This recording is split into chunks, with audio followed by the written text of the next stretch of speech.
నిషేధిత మావోయిస్ట్ పార్టీకి చెందిన యూజీ కార్డర్స్ ఇద్దరు మన డిస్ట్రిక్ట్లో సరెండర్ అవ్వడం జరుగుతుంది. అంటే వాళ్ళ అజ్ఞాతంలో ఉన్న ఇద్దరు సభ్యులు. వీళ్ళిద్దరూ కూడా సిపిఐ మావోయిస్ట్ పార్టీలో యాక్టివ్ మెంబర్స్గా పనిచేయడం జరుగుతుంది.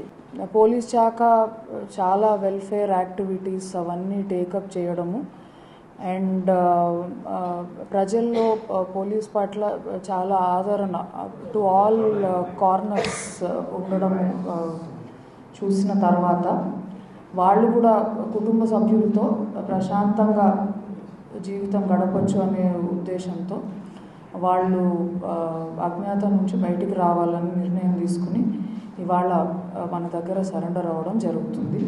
వివరాల్లోకి వెళ్తే మొదటి వ్యక్తి Gurrala Vijay Kumar alias Akash, son of Chandrashekar. ఈయనకి 36 సంవత్సరాలు ఉంటాయి అందాజా. He is native of Charla mandal of Kothagudem district.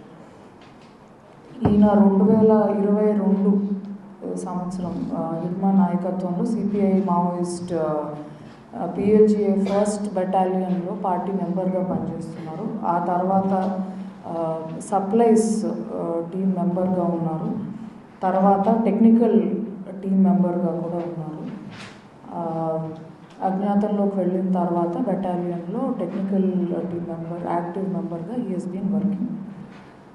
ఇతను జూన్ 2024 పూసుగుప్ప సిఆర్పిఎఫ్ క్యాంప్పై జరిగిన దాడిలో పాల్గొన్నారు.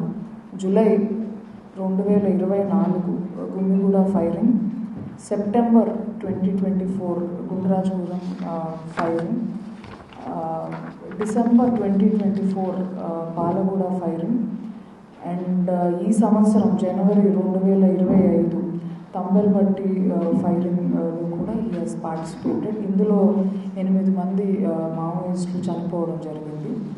అలాగే జనవరి 2025 సంవత్సరం తుమరిల్ ఫైరింగ్ అండ్ మల్లంపేట్ ఫైరింగ్లో కూడా ఈయన పార్టిసిపేట్ చేశారు.